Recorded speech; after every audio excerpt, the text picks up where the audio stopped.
ওমরে ফারুক রেগে গেলেন, রাস্তা ঘুরিয়ে বাড়ির দিকে চলতে আরম্ভ করলেন। রাগে তিনি গড়গড় করছেন। ওমরে ফারুকের বোন ফাতেমা বিনতে খাত্তাব, বোনের জামাই সাঈদ, তাদের দুইজনকে খাব্বাব রাদিয়াল্লাহু তাআলা আনহু সূরা তাহা ঘরের ভিতরে তেলাওয়াত করে শোনাচ্ছিল। পড়েন সুবহানাল্লাহ। সূরা তাহা দিয়ে আল্লাহ একটু পরে ধাক্কা মারবে আরেকটা। ওমরে ফারুক যখন আসলেন, ওমরে ফারুকের আওয়াজ শুনে খাব্বাব রাদিয়াল্লাহু তাআলা আনহু লুকিয়ে গেলেন। ওমরে ফারুক দরজার মধ্যে কড়া নাড়লেন। বোন বলে, কে তুমি? সৈয়দনা ওমর বললেন, আমি ওমর। খুলে দেওয়া হলো। ঘরের ভেতরে ঢুকেই কথা নাই বার্তা নাই, নিজের আপন বোনকে মারতে শুরু করলো। বোন জামাইকে আঘাত করতে শুরু করলো। মারতে মারতে নিজের কলিজার টুকরা বোনকে, বোনের জামাইকে সৈয়দনা ওমরে ফারুক পিটাতে পিটাতে রক্তাক্ত করে ফেললেন। গা দিয়ে ফিনকি বের হয়ে যখন রক্ত বের হয়, সৈয়দনা ওমরে ফারুকের দিলের মধ্যে মায়া তৈরি হয়ে যায়। সৈয়দনা ওমরে ফারুক বললেন, আমার কলিজার টুকরা বোন আর বোন জামাই, তোরা কেন মুহাম্মাদের কথায় পাগল হলি? বুঝলাম না কেন মক্কার লোকগুলো পাগল পড়া হয়ে সব মুহাম্মাদের দলে চলে যায়। কি এমন কথা মুহাম্মদ তোদের শোনায়? কি এমন বাণী তোদের শোনায় যে বাণী শুনে সব তোরা মুহাম্মদের দলে চলে গেলি? কি আছে মুহাম্মদের কাছে? কি কি জাদুটা কি? কি জাদু পেলি সেখানে? আমার একটু দেখা। বোন ফাতেমা বলে, না ভাই, ইন্নাকা রিজিস, তুমি নাপাক। লা ইয়ামাসসুহু ইল্লাল মুতাহহারুন, পাক পবিত্র না হয়ে আল্লাহর এই কালামে স্পর্শ করা যায় নাকি? আওয়াজ করে বলেন, স্পর্শ করা যায়? ভাই তুমি গোসল করে আসো, তাহলে তোমার হাতে তুলে দিব, তুমি পড়লেই বুঝতে পারবা কি আছে আল্লাহর এই কোরআনে। সুবহানাল্লাহ পড়েন।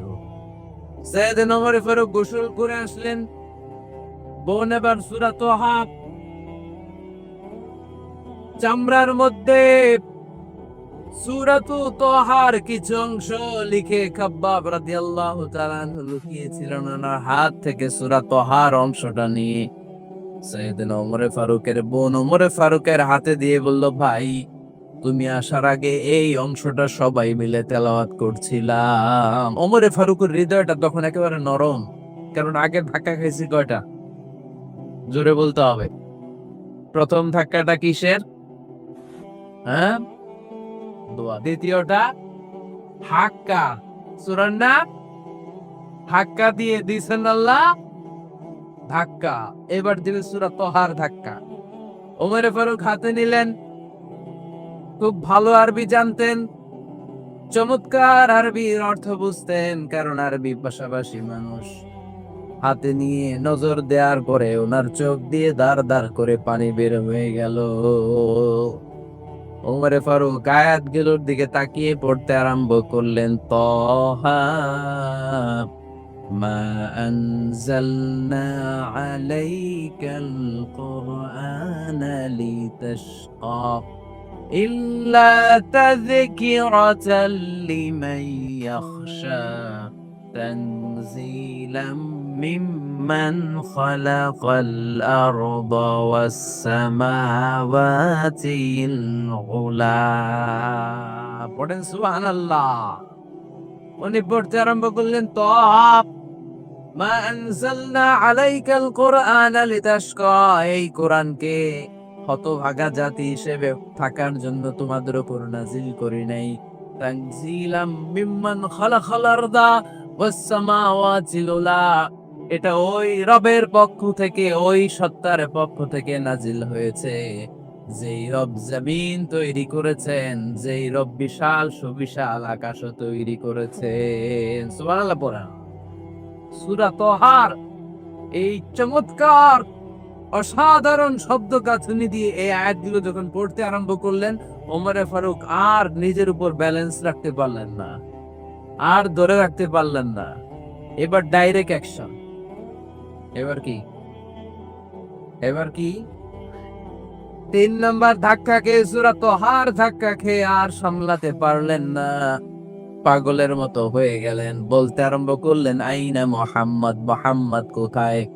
সাইয়েদনা খাব্বাব বললেন, বিশ্বনবী সাফা পাহাড়ের পাদদেশে দারুল আরকাম ইবনে আবিল আরকামের ঘরে বসে বসে লুকিয়ে লুকিয়ে কোরআনের দাওয়াত দিচ্ছে ওমর। তুমি যদি মুহাম্মদ সাল্লাল্লাহু আলাইহি ওয়াসাল্লামের দেখা পেতে চাও, তাড়াতাড়ি দারুল আরকামের ঘরের দিকে ছুটে যাও। ওমর ফারুক তলোয়ার নিয়ে ছুটলেন, পাগলের মতো ছুটলেন, আর ধৈর্য ধারণ করতে পারেন না। বিষ্ণুবীর নূরানী চেহারাটা একবার দেখার জন্য পাগলের মতো ছুটতে আরম্ভ করলেন। ওমরে ফারুককে দারুল আরকামের কাছে আসতে দেখে বিশ্বনবীর চাচা হামজা ইবনে আব্দুল মুত্তালিব এসে বলেন, নবী তাড়াতাড়ি দারুল আরকামের ঘর থেকে আপনি পালিয়ে অন্য কোথাও চলে যান। ওই যে ওমর ইবনে খাত্তাব নাঙ্গা তলোয়ার নিয়ে আপনার উপর আক্রমণ করার জন্য ছুটে আসছে গো নবী।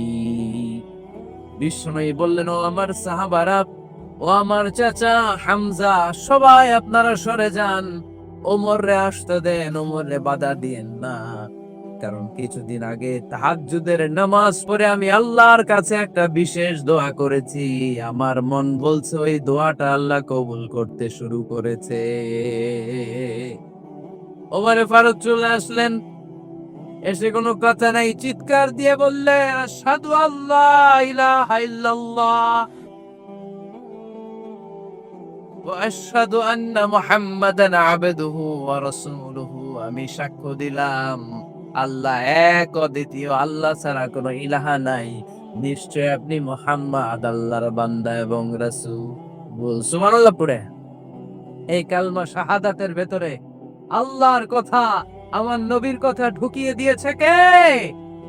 ঝিনুকের ভেতর লুকিয়ে থাকে যেমন মতি, ঝিনুকের ভেতর লুকিয়ে থাকে যেমন মতি, কালমা শাহাদাতে আছে আল্লাহর জ্যোতি, কালমা শাহাদাতে আছে আল্লাহর জ্যোতি। পড়েন, ঝিনুকের ভেতর লুকিয়ে থাকে যেমন মতি, ঝিনুকের ভেতর লুকিয়ে থাকে যেমন মতি, কালমা শাহাদাতে আছে আল্লাহর জ্যোতি, কালমা শাহাদাতে আছে আল্লাহর জ্যোতি।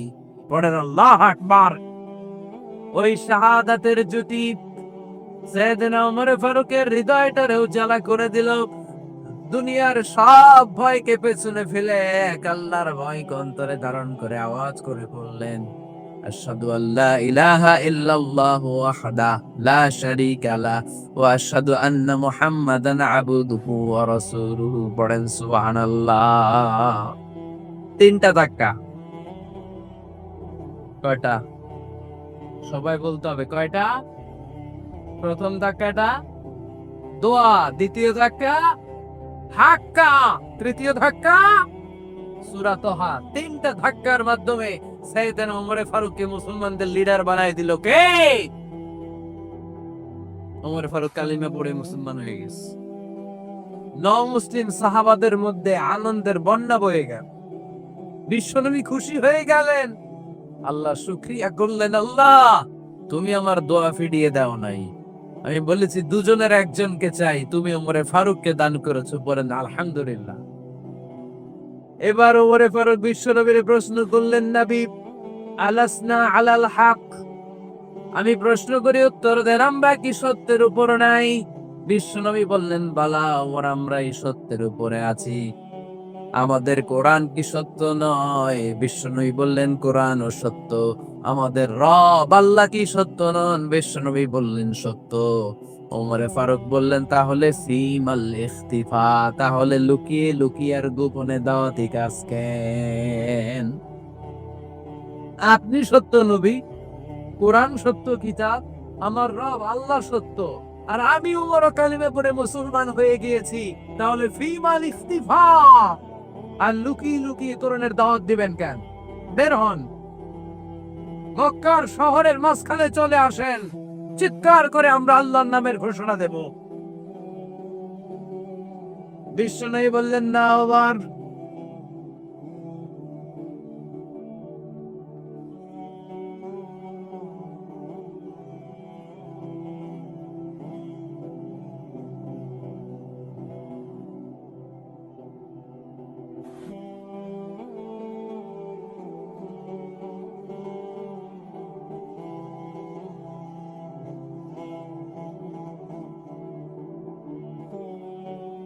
বিশ্বনবী ডেকে বললেন, না ওমর, এটা মাক্কি জীবন। ওমর, এটা মাক্কি জীবন, এখানে দাওয়াতি কাজ করব লুকিয়ে লুকিয়ে, আস্তে আস্তে। আল্লাহ যখন আমাদেরকে বিজয়ী করে দিবেন, তখন আমরা প্রকাশ্যে দাওয়াত দিলে কোনো সমস্যা নাই।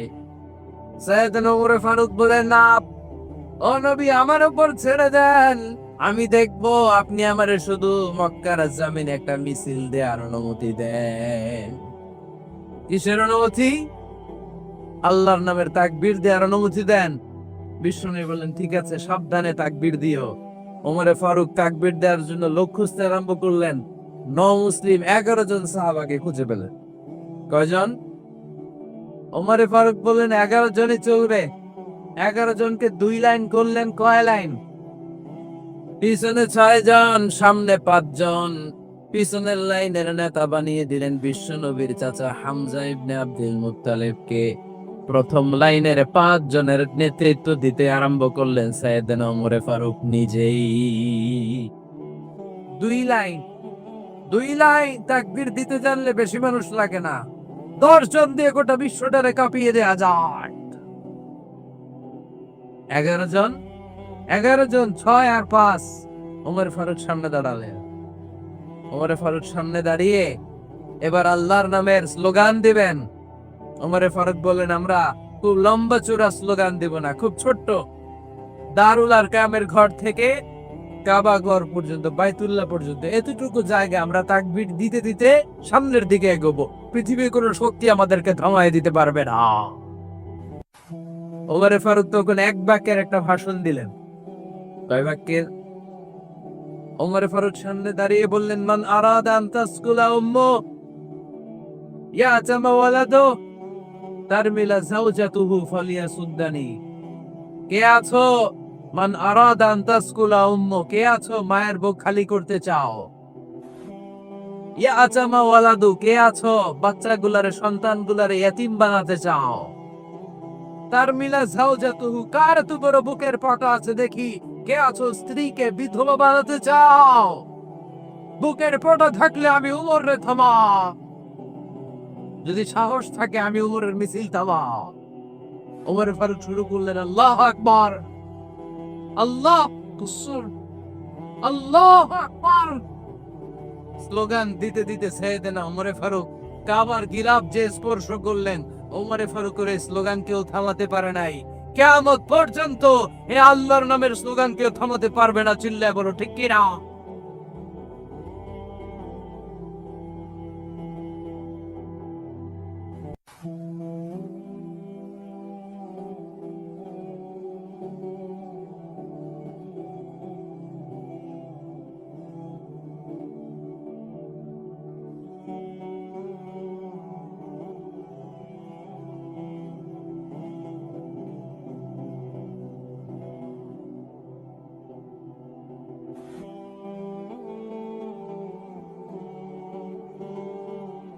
ওমর ফারুকের স্লোগান সেদিন মক্কায় কেউ থামাইতে পারছিল? আওয়াজ করে বলতে পারছিল? এখন আল্লাহর নামের স্লোগান কেউ থামাই দিতে পারবে? কিয়ামত পর্যন্ত আমার রবের স্লোগান কেউ থামাতে পারবে? পারবে না। ওমর ফারুক স্লোগান দিলেন। আবু জাহেল, উতবা, শাইবা, ওয়ালিদ ইবনে মুগীরা আল্লাহু আকবার ধ্বনি শুনে বাইরে আসছে। কিরে, এত বড় স্লোগান! আমাদের কাছ থেকে পারমিশন নেয় নাই, অনুমতি নেয় নাই। অনুমতি নেওয়া ছাড়াই স্লোগান শুরু। বের হয়ে দেখে মিছিলের সামনে ওমর। ওমর ফারুককে দেখে আবু জাহেল দিছে এক দৌড়, উতবা দিছে আরেক দৌড়, সাইবা দিছে বহু দৌড়। সুবহানাল্লাহ পড়বেন না? এর জন্য ওমর বেশি লাগে না, ওমর লাগে একজন। চিল্লায় বলতে হবে, ওমরে ফারুক লাগে কয়জন? একজন। ওমরই গোটা বিশ্বের চেহারা পাল্টে দিতে সক্ষম। চিল্লায় বলেন ঠিক কিনা? গোটা বিশ্বে মুসলমানদের আছে করুণ অবস্থা। আমাদের কোনো সেন্ট্রাল লিডারশিপ নাই। আমাদের মুসলিম দেশগুলোরে এক করে রাখবে, ভাইয়ের ভাইয়ের মতো রাখবে, আমাদের স্বার্থ নিয়ে কথা বলবে, এরকম নেতা আমাদের নাই। ঠিক কিনা? আমরা সেই ওমরে ফারুকের অপেক্ষায়, আমরা সেই ইমাম আল মাহাদির অপেক্ষায়। যার একটা হুঙ্কারে আর আহ্বানে গোটা বিশ্বের সব মুসলমান এক প্ল্যাটফর্মে চলে আসবে। ওইরকম নেতা একজন লাগবে। কয়জন? গোটা মুসলিম উম্মাহকে একত্রিত করার জন্য একজন ওমরই যথেষ্ট, ঠিক কি না? আবার বিশ্বনবী বলছেন, লা নাবিয়্যা বা'দি ওয়ালা রাসূলা, আমার পরে কোনো নবী নাই, আমার পরে কোনো রাসূল নাই। তবে লাউ কানা বা'দি নাবিয়্যুন লাকানা উমর, আমি নবীর পরে যদি নবী হওয়ার যোগ্যতা কারো থাকে, আমার ওমরের মধ্যে সেই যোগ্যতা আল্লাহ দিয়েছে। প্রভু তুমি বলেছো রাসূল দেবে না,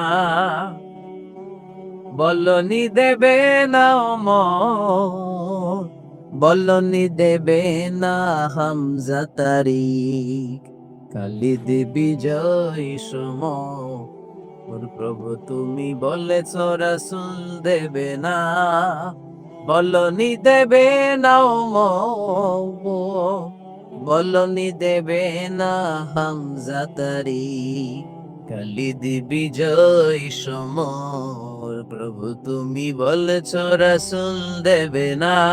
আল্লাহু আকবার। একটা আমার দরকার। কয়জন দরকার? কয়জন দরকার? এই পুরো উম্মাহ, মুসলিম উম্মার মধ্যে ওনার পজিশন নাম্বার 3। ওমর ফারুকের পজিশন নাম্বার 1 নম্বর পজিশন বিশ্বনবী সাল্লাল্লাহু আলাইহি ওয়াসাল্লাম। দ্বিতীয় পজিশন আবু বকর। আর 3 নম্বর পজিশন, সুবহানাল্লাহ পড়বেন না, আশারাতুল মুবাশশিরিনা বিল জান্নাহ, জান্নাতের সুসংবাদ প্রাপ্ত অনেক সাহাবার কথা হাদিসে পাওয়া যায়, কিন্তু এক হাদিসে আল্লাহ রাসূল সাল্লাল্লাহু আলাইহি ওয়াসাল্লাম 10 জন সাহাবীর কথা বলেছেন। ওই 10 জনের ভেতরে সাইয়েদনা ওমর ফারুক আছে না নাই? আবার ওমর ফারুক ছিলেন বিশ্বনবীর শ্বশুর। সাইয়েদনা ওমর ফারুকের কন্যা হাফসা রাদিয়াল্লাহু তাআলা আনহাকে বিশ্বনবী বিয়ে করে ওমর ফারুকের জামাই হয়েছেন। আর ওমর ফারুককে বিশ্বনবী শ্বশুর বানিয়েছেন। সুবহানাল্লাহ পড়ে। আগে জানতেন এটা? ওমর ফারুক রাদিয়াল্লাহু তাআলা আনহু যে বিশ্বনবীর শ্বশুর ছিল, এটা আজকে প্রথম জানলেন কে কে দেখি? দেখছেন? অনেকেই জানে না। মাশাআল্লাহ, হাত নামান, আমরা জেনে নিব, জানতে কোনো সমস্যা নাই। বাঁচতে হলে জানতে হবে। বাঁচতে হলে কি করতে হবে? জানতে হবে। 4 জন খলিফার 2 জন হচ্ছে বিশ্বনবীর মেয়ের জামাই, বাকি 2 জন হচ্ছে বিশ্বনবীর শ্বশুর। সাইয়েদনা উসমান রাদিয়াল্লাহু তাআলা আনহুর কাছে বিষ্ণু ইসা ইসলাম 2 কন্যাকে বিয়ে দিয়েছেন। বিষ্ণু ইসা ইসলামের মোট কন্যা 4 জন। কয়জন? বড় মেয়ের নাম যায়নাব রাদিয়াল্লাহু তাআলা আনহা, ওনার স্বামীর নাম ছিল আবুল আস ইবনে রাবি'। তার পরের মেয়ের নাম হচ্ছে উম্মে কুলসুম, ওনাকে বিয়ে দিয়েছিলেন বিশ্বনবী সাইয়েদনা ওসমান রাদিয়াল্লাহু তাআলা আনহুর সাথে। উম্মে কুলসুম রাদিয়াল্লাহু তাআলা আনহার ইন্তেকালের পরে আরেক মেয়ে রুকাইয়াকে বিশ্বনবী সাইয়েদনা ওসমানের কাছে আবার বিয়ে দিয়ে দিলেন। সুবহানাল্লাহ পড়ে। আর সবচেয়ে ছোট্ট কন্যা ফাতেমা রাদিয়াল্লাহু তাআলা আনহাকে বিয়ে দিয়ে দিলেন নিজের চাচাতো ভাই সাইয়েদনা আলী রাদিয়াল্লাহু তাআলা আনহুর সাথে। তার মানে সাইয়েদনা ওসমান আর সাইয়েদনা আলী ছিল বিশ্বনবীর মেয়ের জামাই, ঠিক কি না? আর সাইয়েদনা আবু বকর রাদিয়াল্লাহু তাআলা আনহুর কন্যা আয়েশা রাদিয়াল্লাহু তাআলা আনহাকে বিশ্বনবী বিয়ে করে আবু বকর রাদিয়াল্লাহু তাআলা আনহুকে বানালেন শ্বশুর। আর ওমরে ফারুকের কন্যা হাফসা রাদিয়াল্লাহু তাআলা আনহুকে বিয়ে করে ওমরে ফারুককেও বানালেন শ্বশুর। তাহলে 4 খলিফার 2 জন জামাই। 2 জন, আওয়াজ করে বলতে হবে, 4 খলিফার 2 জন, বাকি 2 জন। ওমরে ফারুক রাদিয়াল্লাহু তাআলা আনহুকে আল্লাহ তাআলা জ্ঞানও দিয়েছেন, আবার প্রজ্ঞাও দিয়েছেন। জ্ঞান আর আল্লাহর ভয়, তাকওয়া। আমার প্রিয় ভাইরা, রামগঞ্জের ভাইরা, তাই না? রামগঞ্জের ভাইরা, কোন ব্যক্তিকে যদি আল্লাহ তাআলা জ্ঞান দেয়, আবার যদি তাকওয়ার গুণ দেয়, জ্ঞানও আছে আবার আল্লাহর ভয়ও আছে, এই লোকের কেউ থামায় রাখতে পারবে না। এরা কেউ থামায় রাখতে পারে না। সে গোটা বিশ্ব জয় করবে। সাইয়েদনা ওমরে ফারুককে আল্লাহ তাআলা জ্ঞানও দিয়েছেন, আবার তাকওয়াও দিয়েছেন। সুবহানাল্লাহ বলেন। বিশ্বনবী সাল্লাল্লাহু আলাইহি ওয়াসাল্লাম স্বপ্ন দেখলেন, বিশ্বনবী দুধ খাচ্ছেন, আঙ্গুলের ভেতর দিয়ে ফাঁক দিয়ে দুধ বেরোয়, বিশ্বনবী দুধ খাচ্ছেন। খেতে খেতে একটু দুধ আঙ্গুলে লেগে আছে, এই আঙ্গুলটা কারো মুখে না দিয়ে বিশ্বনবী সাল্লাল্লাহু আলাইহি ওয়াসাল্লাম ওমরে ফারুকের মুখের ভিতরে ঢুকায় দিলেন। অতিরিক্ত দুধটা ওমরে ফারুক খেলেন। সাহাবারা বললেন, মাযা ওয়ালতা বিহি ইয়া রাসূলুল্লাহ, হে আল্লাহর রাসূল, এই স্বপ্ন দিয়ে কি বুঝালেন? বুঝলাম না। বিষ্ণু ইসলাম বললেন, আউয়ালতু বিহি আল ইলম, এটা দিয়ে আমি জ্ঞান বুঝিয়েছি। কারণ অতিরিক্ত দুধের অংশটা আমি কাউরে না দিয়ে ওমরকে দিয়েছি, তার মানে ওমরের জ্ঞানের কোনো তুলনা হয় না। এজন্য স্বপ্নে যদি কেউ দেখেন আপনি দুধ পান করছেন, এটা প্রমাণ করে আল্লাহ তাআলা আপনাকে দ্বীনের জ্ঞান দান করবে। আবার বিশ্বনবী সাল্লাল্লাহু আলাইহি ওয়াসাল্লাম আবার আর এক রাতে স্বপ্ন দেখলেন, সাহাবারা লাইন ধরে বিশ্বনবীর সামনে দাঁড়ানো, কোন সাহাবার জামা নাভি পর্যন্ত, কোন সাহাবার জামা হাঁটু পর্যন্ত, কোন সাহাবার জামা টাকনো পর্যন্ত, কোন সাহাবার জামা আরো ছোট, কিন্তু ওমরে ফারুকের জামা বিশ্বনবী দেখলেন এত বড়, টেনে হিচড়ে হিচড়ে বিশ্বনবীর সাথে চলছে। সুবহানাল্লাহ পড়বেন না? সাহাবারা বললেন, মাযা ওয়ালতা বিহি ইয়া রাসূলুল্লাহ, হে আল্লাহর রাসূল, এটা দিয়ে আপনি কি বুঝাতে চাইলেন? বিশ্বনবী বললেন, আউয়ালতু বিহি আত-তাকওয়া, এটা দ্বারা আমি দ্বীন, দ্বীনদারি বুঝালাম, তাকওয়া বুঝালাম। সুবহানাল্লাহ পড়েন। বিশ্বনবী দেখলেন কোন সাহাবার জামা এতটুকু, কোন সাহাবার জামা এত লম্বা, কোন সাহাবার জামা পা পর্যন্ত লম্বা। আর সাইয়েদনা ওমরে ফারুককে দেখলেন, উনার জামা এত লম্বা, ওমরে ফারুক টেনে হিচড়ে জামা নিয়ে চলতেছে। বিশ্বনবী বুঝাতে চাইলেন, ওমরের যেহেতু জামা লম্বা, ওমরের ভেতরে আল্লাহর ভয়, দিনদারিও খুব বেশি। চিল্লায় বলেন ঠিক কি না? জ্ঞানও দিয়েছেন, আবার দিনদারিও দিয়েছেন। এই দুইটা জিনিস যদি থাকে, এই পৃথিবীতে তাকে সফল রাষ্ট্রনায়ক বানায় দেয় কে?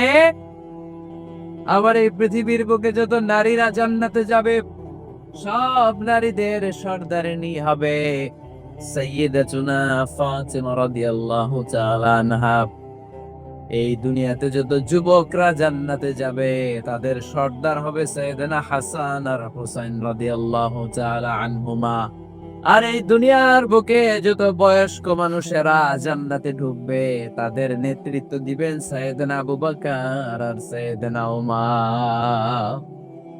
বয়স্ক যারা আছেন, আপনাদের নেতৃত্ব দিবে কে? হ্যাঁ, একজন কয় আল্লাহ।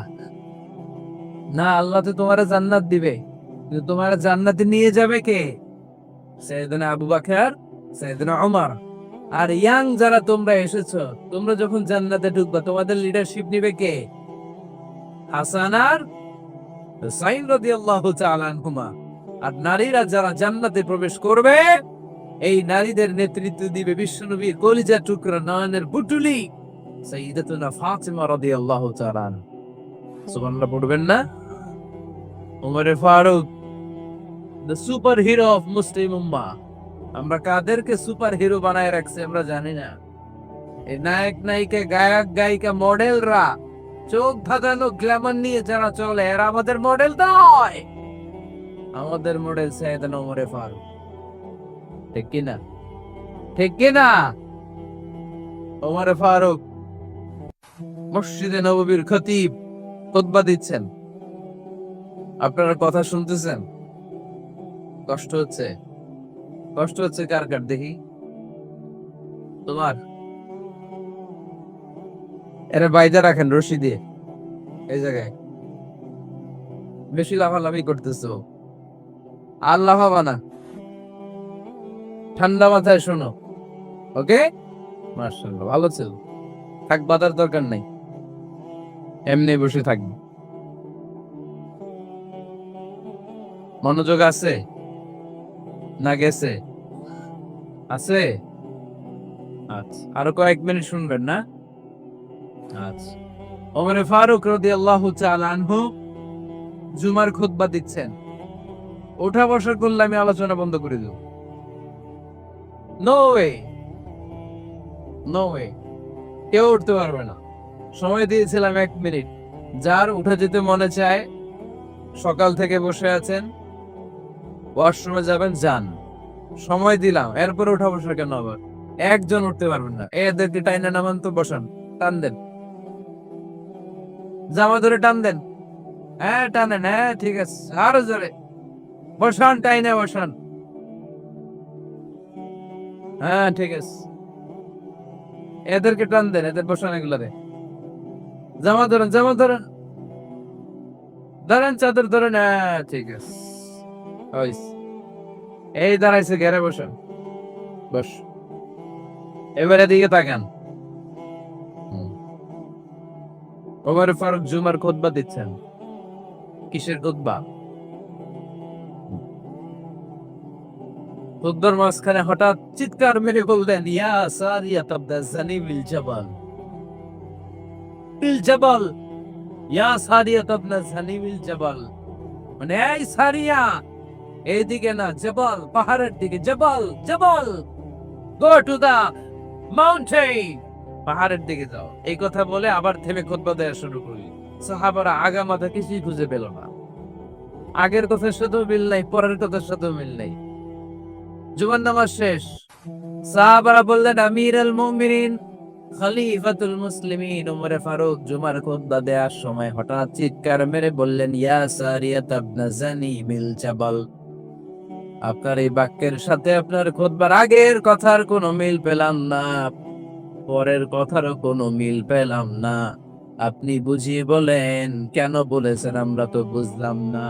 সাইয়েদনা ওমর ফারুক বলেন, আমি যখন জুমার খুতবা দিচ্ছি, হঠাৎ আমার চোখের মধ্যে ভেসে উঠলো, ওই যে গত কয়েক মাস আগে আমি আমার মুসলিম সেনাপতিকে ইরানে, পারস্যে, ওই ইরানের বিশাল রাজ্যে যুদ্ধের জন্য পাঠিয়েছি। আমি দেখলাম যুদ্ধের একটা ভয়ঙ্কর মুহূর্তে আমার মুসলিম সেনাপতি ভুল দিকে চলতে আরম্ভ করেছে। বাম দিকে তার পাহাড়, ডান দিকে উপত্যকা।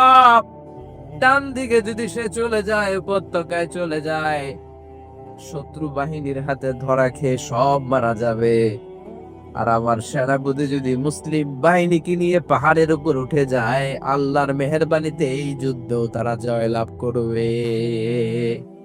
এজন্য আমি মসজিদের মিম্বারে দাঁড়িয়ে, রব্বুল আলামিন আমার চোখের সামনে ওই যুদ্ধক্ষেত্রের দৃশ্যপটটা তুলে ধরেছে, ওইটা দেখে আমি এখানে দাঁড়িয়ে আমার সেনাপতিকে কমান্ড দিয়েছি। বলেন সুবহানাল্লাহ। যেন তেন মানুষ না এটা। জুমার মিম্বারে দাঁড়িয়ে 1000 কিলোমিটার দূর পারস্যে কি হচ্ছে সেটাও দেখতে পেতেন আল্লাহর মেহেরবানিতে। সুবহানাল্লাহ পড়ে। সাহাবারা বিশ্বাস করে নিলেন।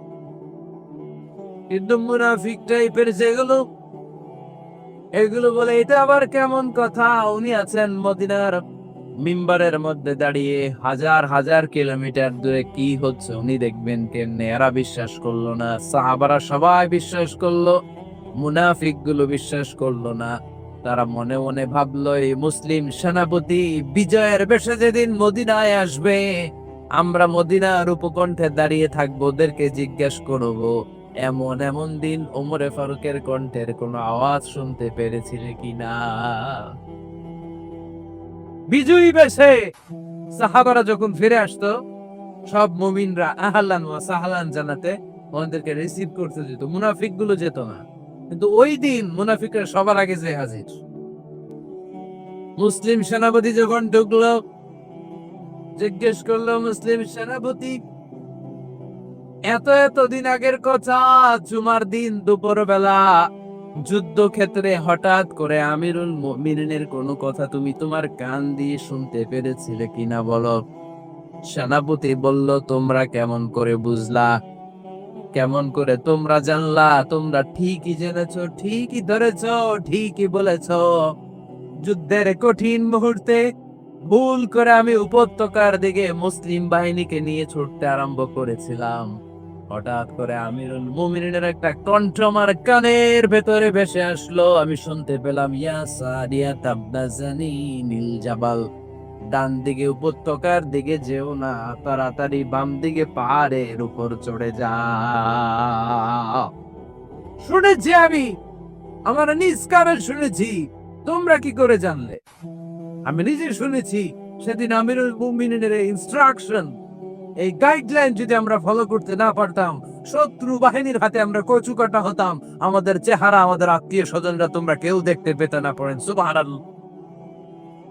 This is our super hero. আমাদের সুপার হিরোর নাম কি?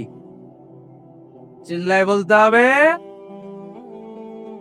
ওমরে ফারুক রাদিয়াল্লাহু তাআলা আনহু। এভাবে গাইডলাইন দিয়েছেন উম্মাহকে, এভাবে ইনস্ট্রাকশন দিয়েছেন। ওমর ফারুকের ব্যাপারে বিশ্বনবী বলেছেন, আশাদ্দুহুম ফি আমরিল্লাহি আমার, আল্লাহর জমিনে আল্লাহর দ্বীন বাস্তবায়নের ক্ষেত্রে আমার ওমরে ফারুকের চাইতে কঠিন কেউ ছিল না। এজন্য ওমরে ফারুককে মুনাফিকরা জমের মতো ভয় পেত। কারা ভয় পেত? এমনকি শয়তানও ভয় পেত। সুবহানাল্লাহ পড়ে। বিশ্বনবী বলতেন, মা লাকিয়াকা শাইতানু সালিকান ফাজ্জান ইল্লা সালাকা ফাজ্জান গায়রা ফাজ্জিন। ওমর, তোমার যদি ইবলিস শয়তান এই রাস্তা দিয়ে হেঁটে আসতে দেখে, ইবলিস শয়তান এই রাস্তা রেখে দিয়ে অন্য রাস্তা দিয়ে হাঁটে।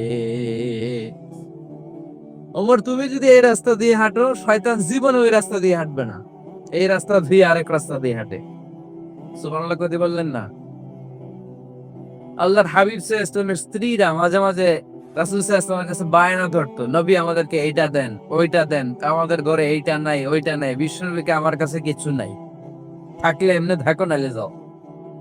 কিন্তু বিবিরাও ছাড়ে না, নবী আমাদের এইটা দেন, ওইটা দেন, বায়না ধরছে সব বিবিরা। বিষ্ণুবীর স্ত্রী ছিল কয়জন? হ্যাঁ, কয়জন? 11 জন। দাসী 2 জন, সব মিলে 13 জন। 11 স্ত্রী ধরছে, নবী এটা দেন, ওইটা দেন। বিষ্ণু বলে কিছু নাই, স্ত্রীরাও ছাড়ে না। ইন দ্য মিন টাইম বিষ্ণুবী হঠাৎ একটা সালাম শুনতে পেলেন। কে যেন দরজার মধ্যে এসে দাঁড়িয়ে নক দিচ্ছে আর বলছে, আসসালামু আলাইকুম ওয়া রাহমাতুল্লাহ। বিষ্ণুবী সালামের উত্তর দিলেন, ওয়া আলাইকুম আসসালাম ওয়া রাহমাতুল্লাহ। আর বিষ্ণুবী বুঝতে পেলেন এটা সাইয়েদনা ওমরে ফারুকের কণ্ঠ। কার কণ্ঠ? সালামের উত্তর দিয়ে বিবিদের দিকে তাকায় দেখে একটা বিবিও নাই, সব অন্দরমহলে দৌড়। সুবহানাল্লাহ বলবেন না? এটারে ভয়ের ভয়ের কারণে দৌড় এটা বলে না, শ্রদ্ধার কারণে, তার হাইবাতের কারণে। হাইবাত, পার্সোনালিটি, এটাকে বলে হাইবাতে ওমর। ওমরে ফারুকের হাইবাত, পার্সোনালিটি এত স্ট্রং ছিল, ওনাকে দেখলেই মানুষ ভয় পেত। ইসলামের জন্য ভয়। সুবহানাল্লাহ পড়তে হবে। বিশ্বনবীর কলিজার টুকরা স্ত্রী আম্মা জান আয়েশা রাদিয়াল্লাহু তাআলা আনহা, উনি নিজে ওমরে ফারুককে ভয় পেতেন, নিজেও ভয় পেতেন। মাঝে মাঝে বিষ্ণুবীর সাথে ঝগড়া হয়ে গেলে, মধুর ঝগড়া, ভালোবাসার ঝগড়া যদি হয়ে যেত, বিষ্ণু বলতেন, আয়েশা চলো মিটমাট করে ফেল, ঝগড়া করার কয়দিন থাকো, চলো মিটমাট করি। তো মিটমাট করার জন্য রাজি আছো? আম্মা জান আয়েশা বলতেন, হ্যাঁ রাজি আছি। তো কারে আনা যায়? ওমরে ডেকে আনি মিটমাট করার জন্য। আয়েশা রাদিয়াল্লাহু তাআলা আনহা বলে, ওরে বাপ রে বাপ, ওমর না না, ওমর খালিজ, ওমরে ফারুককে ভয় লাগে আমার। সুবহানাল্লাহ কইবেন না? বিষ্ণুনবী যখন বলতেন, আয়েশা তাহলে তোমার আব্বুকে ডেকে আনি, আম্মা জান আয়েশা বলতেন, ঠিক আছে আব্বুরে ডেকে নিয়ে আসেন।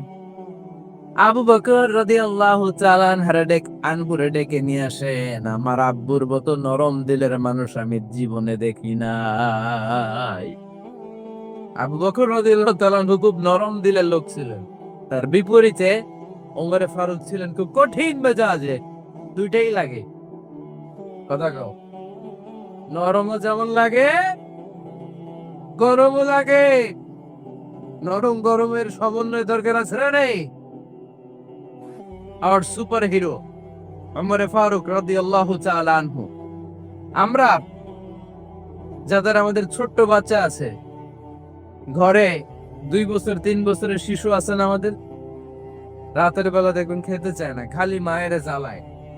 তো মা তখন বলে, এই খাও নাইলে ভূত আসবে, বইছে বিড়াল আসবে, বাঘ আসবে, ভাল্লুক আসবে, এগুলো বলে না? এগুলো বলে ভুলিয়ে বালিয়ে বাচ্চাকে ভয় দেখে খাওয়াতে চায়। লক্ষ্মীপুরে আপনারা কিসের ভয় দেখান?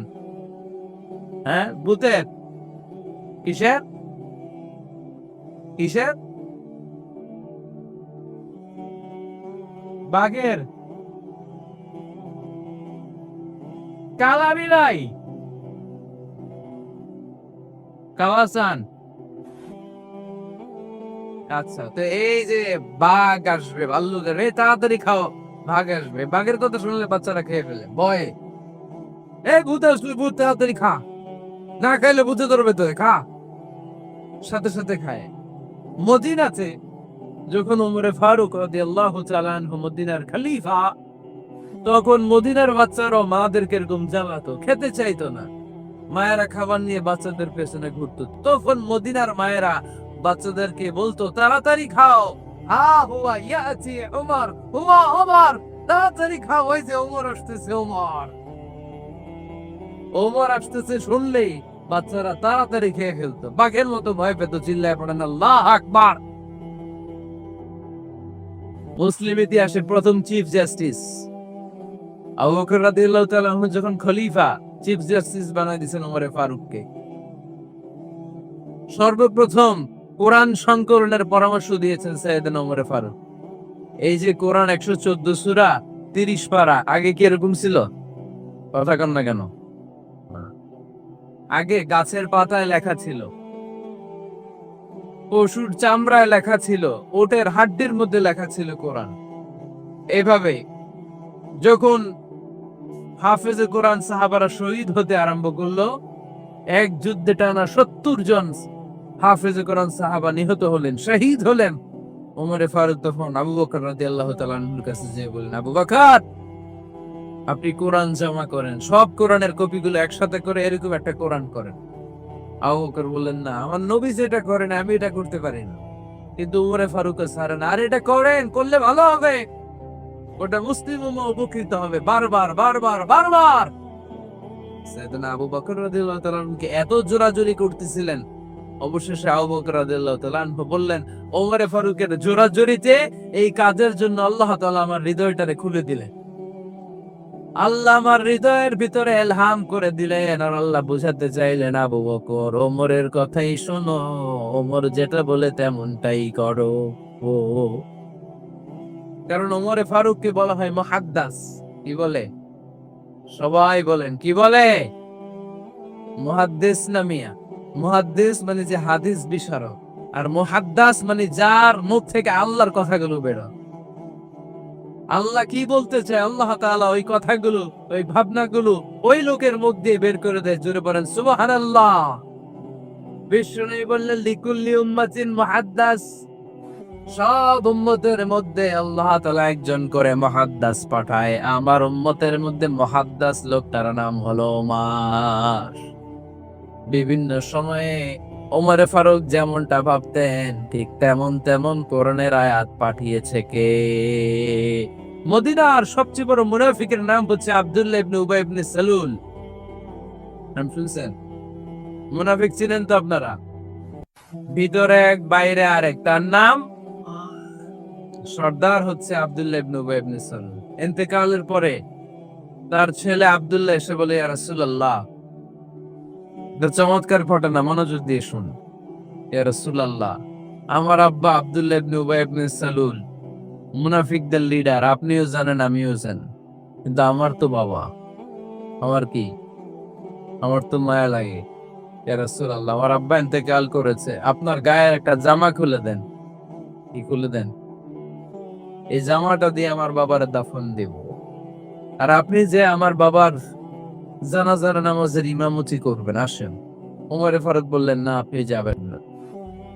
বিশ্ব নবী, দয়ার নবী, মায়ার নবী, রহমতের নবী, মায়া লেগে গেছে, আব্দুল্লাহ চোখের পানি দেখে যেতে আরম্ভ করলেন। ওমরে ফারুক বললেন, খবরদার, নবী যাবেন না। বিশ্বনবী যাওয়ার জন্য রওনা হলেন। ওমরে ফারুক বিশ্বনবীর জুব্বা টেনে ধরলেন। সুবহানাল্লাহ কোন। আমাদের দেশ হইলে কি বলতাম আমরা? বেয়াদবি করছে না?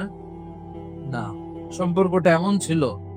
ওমরে ফারুক জুব্বা টেনে ধরেছেন, তখন আল্লাহ আয়াত নাযিল করলেন, ইস্তাগফির লাহুম আও লা তাস্তাগফির লাহুম ওয়া ইন তাস্তাগফির লাহুম 70 মাররাতান ফালাই ইয়াগফিরাল্লাহু লাহুম।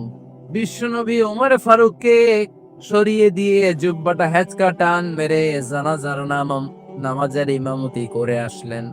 আসার সাথে সাথে ওমর ফারুকের পক্ষে আল্লাহ আয়াত নাজিল করলেন, নবী ইস্তাগফির লাহুম আও লা তাস্তাগফির লাহুম, আপনি মুনাফিক সর্দারের জন্য ক্ষমা চান কিংবা না চান, জুব্বা দেন কিংবা কাঁদেন, যাই করেন না কেন, 70 বারও যদি এই মুনাফিক সর্দারের জন্য আপনি ক্ষমা চান, আমি আল্লাহ আপনার এই দোয়া কবুল করব না। খবরদার, এটাই ফার্স্ট, এটাই লাস্ট। আর কোন মুনাফিকের জানাজা দিতে আপনি যাবেন না। ওমর ফারুকের পক্ষে করোনার আয়াত নাজিল করেছে কে? ওইরকম ওমর আমাদের কয়টা লাগবে? চিল্লায় বলতে হবে কয়টা?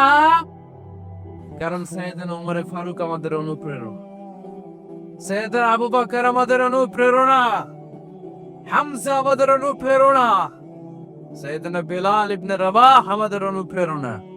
নায়ক নায়িকা, গায়ক গায়িকা আমাদের অনুপ্রেরণা নয়। এজন্য আমরা সাহাবীদের জীবনী পড়ব। রাজি আছেন? হাত তুলে আল্লাহরে দেখান, আওয়াজ করে বলেন আল্লাহ, আরো জোরে বলেন আল্লাহ। নবীর সাহাবারা আমাদের মডেল, আমরা যেন সাহাবাদের দেখানো পথে মতে থাকতে পারি, চলতে পারি, আমল করতে পারি, সমাজটারে পরিবর্তন করতে পারি। তুমি তৌফিক দাও, আমিন। আর জোরে পড়ে আমিন। আমরা যারা সাহাবাদের জীবনী করি, ওমরে ফারুকের জীবনীতে এরকম অসাধারণ অনেক অনুপ্রেরণা আপনি খুঁজে পাবেন। সাইয়েদনা আবু বকরের জীবনী থেকে অনেক অনুপ্রেরণা আপনি খুঁজে পাবেন। এগুলো আপনার ইমানকে চাঙ্গা করবে, আল্লাহর পথে অটুট থাকতে আপনাকে সহায়তা করবে। রাজি আছেন তো সবাই? আল্লাহ আমাদের সবাইকে কথাগুলো বুঝার, আমল করার তৌফিক দান করুক। আমরা সবাই পড়ে আমিন। আপনারা ভালো থাকবেন, সুস্থ থাকবেন, সুন্দর থাকবেন। আবার হয়তো দেখা হয়ে যাবে কোন তাফসীরুল কোরআনের ময়দানে। সুবহানাকা আল্লাহুম্মা। দোয়ার একটা ধাক্কা আছে না নাই? এটা বড় ধাক্কা। এটা ব্যালিস্টিক ক্ষেপণাস্ত্রের চেয়েও কড়া, মারাত্মক। মিসাইল হামলা করলে যেমনি লক্ষ্যবস্তু ভেদ করে, দোয়ার মতো দোয়া করলো, দোয়া যে লক্ষ্যবস্তুতে আঘাত হানে, ঠিক কি না? বিশ্বনবী দোয়া করলেন, আল্লাহুম্মা আইজ্জাল ইসলাম বিহাব্বির রাজুলাইনি ইলাইক।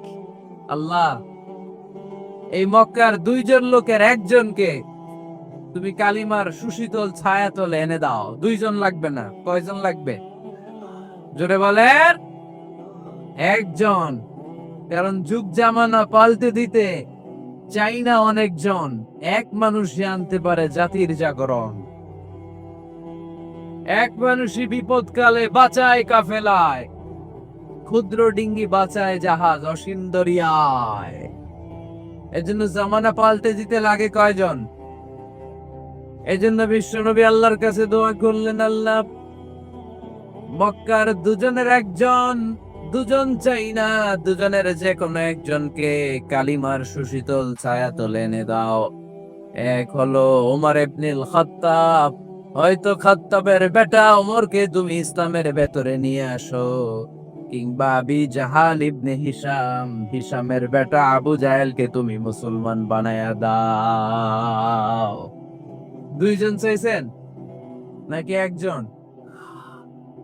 হয় খাত্তাবের বেটা ওমর কিংবা হিশামের বেটা আবু জাহাল, দুজনের একজনকে আমার চাই। ওমরে ফারুকের জন্য দোয়াটা কবুল করে নিয়েছে কে?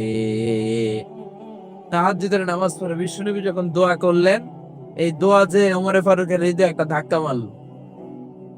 সুবহানাল্লাহ পড়েন। দোয়ার ধাক্কা বড় ধাক্কা, ঠিক কি না? প্রায় শুনবেন ক্যান্সার হইছে, ডাক্তার বলে দিছে বাঁচবে 2 মাস। কয় মাস? এরপর আমি দেখছি লোকটা 8 বছর বেঁচেছে। কয় বছর?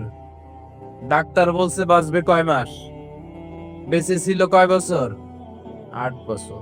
কিসের বরকতে? দোয়া। কিসের বরকতে? তাহলে দোয়ার একটা পাওয়ার আছে না নাই?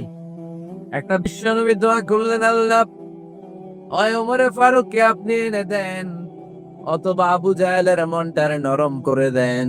ওমরে ফারুকের জন্য দোয়াটা কবুল করে নিল কে? এই দোয়ার একটা বরকত ওমরে ফারুকের হৃদয়ে ছুঁয়ে গেল। এক নাম্বার ধাক্কা। ধাক্কা সব একবারে দেওয়া যায় না। ধাক্কা একবারে দেওয়া যায়? ডাক্তারের কাছে গেলে ডাইরেক্ট কি অ্যান্টিবায়োটিক মারে?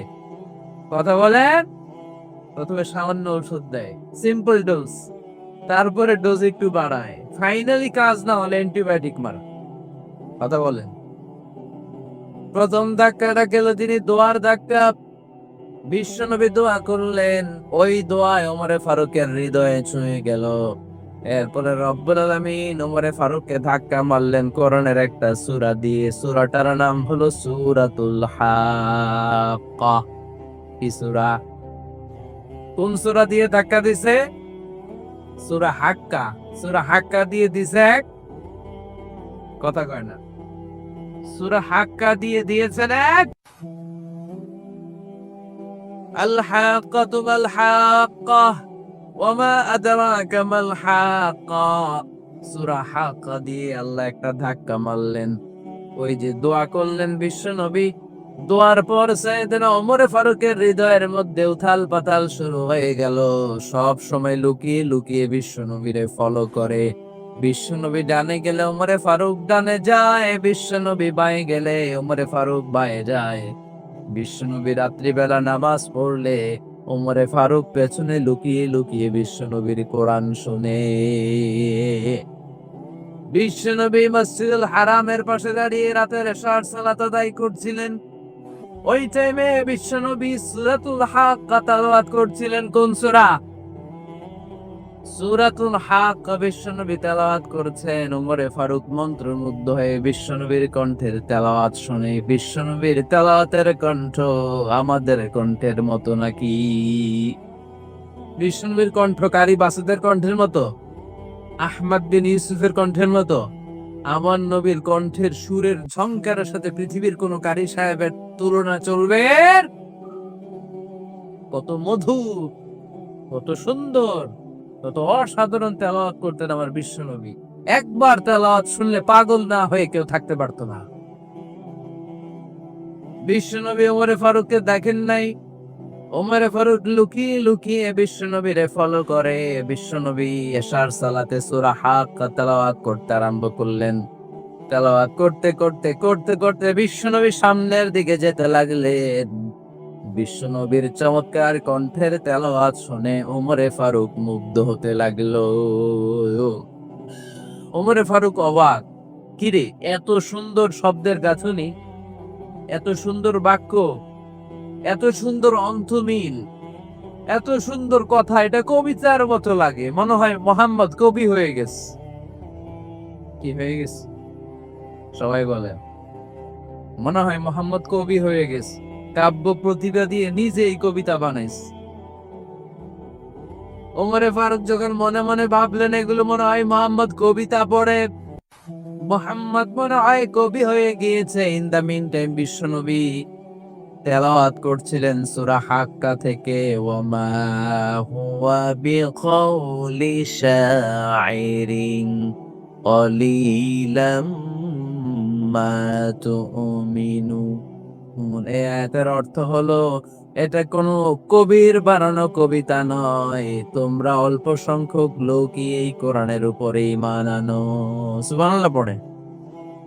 বিষ্ণুবী উমরে ফারুককে দেখছে নাকি? কথা কয় না। দেখেছে না? বিষ্ণুবীর মতো তেলাওয়াত করে যাচ্ছে। ওমর ফারুক যখন মনে করলেন কি রে এই কথাগুলো এত সুন্দর, এটা মনে হয় কবিতা। ইন দ্য মিন টাইম বিষ্ণুবী যে আয়াতটা তেলাওয়াত করছিলেন, কোইন্সিডেন্টলি দৈবাত মিলে গিয়েছে। ওই আয়াতের অর্থ ছিল এটা কোনো কবির বানানো কবিতা না, খুব অল্প সংখ্যকই তোমরা ঈমান আনো। এবার তো ওমর ফারুক আঁতকে উঠলেন। ঘটনা কি? আমি মনে মনে ভাবলাম মোহাম্মদ কবি, আর যেটা পড়তেছে এটা কবিতা, কিন্তু মোহাম্মদ আমার দেখেও নাই, কিন্তু বলতেছে এটা কবির বানানো কবিতা না। তাহলে মোহাম্মদ মনে হয় গণব হয়ে গেছে। কার মনে কি চলে না দেখেই বলতে পারে। নাউজুবিল্লাহ পড়বেন না? ওমর ফারুক এবার মনে মনে ভাবে মোহাম্মদ তাহলে কবি না, আগেরটা ভুল। ভুল ধারণা আমি করেছি, মোহাম্মদ কবি নয়, মোহাম্মদ হলো গণক। আওয়াজ করে পড়েন নাউযুবিল্লাহ। মোহাম্মদ মানুষের মনে কি চলে গণনা করে সব টের পেয়ে যায়, সব বুঝতে পারে। বিষ্ণুবী তখন যে আয়াতটা তেলাওয়াত করছিলেন সেটা হলো ওয়ালা বিকাউলি কাহিনিন কলিলাম মা তাযাক্কারুন।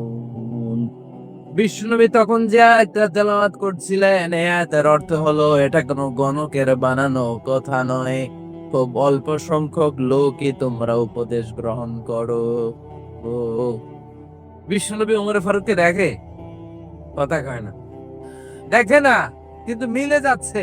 ওই আয়াতের পরের আয়াতটা ছিল এটা গণকের বানানো কোনো গণনা নয়, খুব অল্প সংখ্যকই তোমরা ঈমান আনো। এবার তো ওমর ফারুক বেহুশ। হায় হায়, প্রথমে ভাবলাম কবিতা, সে পড়ে যাচ্ছে না, কবির বানানো কবিতা না। এরপর মনে মনে ভাবলাম মনে হয় গণক, সে বলে না, এটা গণকের বানানো গণনা নয়। তাহলে এটা কি? এটা কি? কি এটা? কি পড়ে মোহাম্মদ, যার কণ্ঠের তেলাওয়াত শুনলে মানুষ পাগল হয়ে যায়। বিষ্ণুবী তখন পড়তে আরম্ভ করলেন তানজিলুম মির রাব্বিল আলামিন। এর মানে হলো এটা কবিতা না, এটা গণকের বানানো গণনা না, মানুষের বানানো কিচ্ছু না, এটা গোটা বিশ্বের রব আল্লাহ পাকের বাণী। সুবহানাল্লাহ পড়েন। এই 2 নাম্বার ডোজ করলো। প্রথম ডোজ পড়ছে দোয়ার ডোজ। প্রথম ডোজ কিসের? দোয়ার। 2 নাম্বার সূরা হাক্কা দিয়ে আল্লাহ দিলেন এক ধাক্কা। এই সূরা হাক্কার ওই ঘটনার পরে ওমরে ফারুক তো পাগল, পাগল পড়া। কি ঘটে গেল আমার সাথে ওই দিন? আমি মনে মনে যা ভাবি সব মোহাম্মদ বুঝে। আল্লাহ 2 নাম্বার ডোজ দিলেন সূরা হাক্কা দিয়ে এক ধাক্কা। সুবহানাল্লাহ পড়েন। এরপর ওমরে ফারুক প্রায় বিশ্বনবীর কথা ভাবেন, বিশ্বনবী কোথায় যান, লুকিয়ে লুকিয়ে দেখেন। এবার রব্বুল আলামিন ভাবলেন এবার সূরা তাহা দিয়ে আমি 3 নাম্বার ডোজ দিয়ে দিব। পড়েন সুবহানাল্লাহ। এবার 3 নাম্বার ডোজ পাবেন, কিন্তু শয়তান ওয়াসওয়াসা দিচ্ছে, ওমরে ফারুক যাও, মক্কায় ঘোষণা হয়েছে মুহাম্মদের কল্লা এনে দিতে পারলে এত এত স্বর্ণ মুদ্রা। শয়তানের ওয়াসওয়াসায় আবার ভুল পথে হাঁটতে লাগলেন সাইয়েদনা উমর। নান্দা তরবার নিয়ে বিশ্বনবীর মাথা কাটার জন্য বের হয়ে গেলেন। বনু জাহারা গোত্রের একটা লোক বলে, ওমর তুমি কোথায় যাও? ওমরে ফারুক বলেন, মুহাম্মাদের কল্লা কাটার জন্য যাচ্ছি। পড়েন নাউযুবিল্লাহ। আবু জাহারা গোত্রের লোক বলে, তুমি মুহাম্মাদের কল্লা কাটতে যাও? আরে তোমার বোন ফাতেমা বিনতে খাত্তাব আর তোমার বোনের জামাই সাঈদ, এরা তো দুজন কালিমা পড়ে মুসলমান হয়ে গেছে। আরে মোহাম্মদের কল্লা পরে কেটো, আগে ঘর সামলাও। যে ওমর, আগে ঘর সামলাও, পরে তুমি মোহাম্মদের কল্লা কাটতে যাও।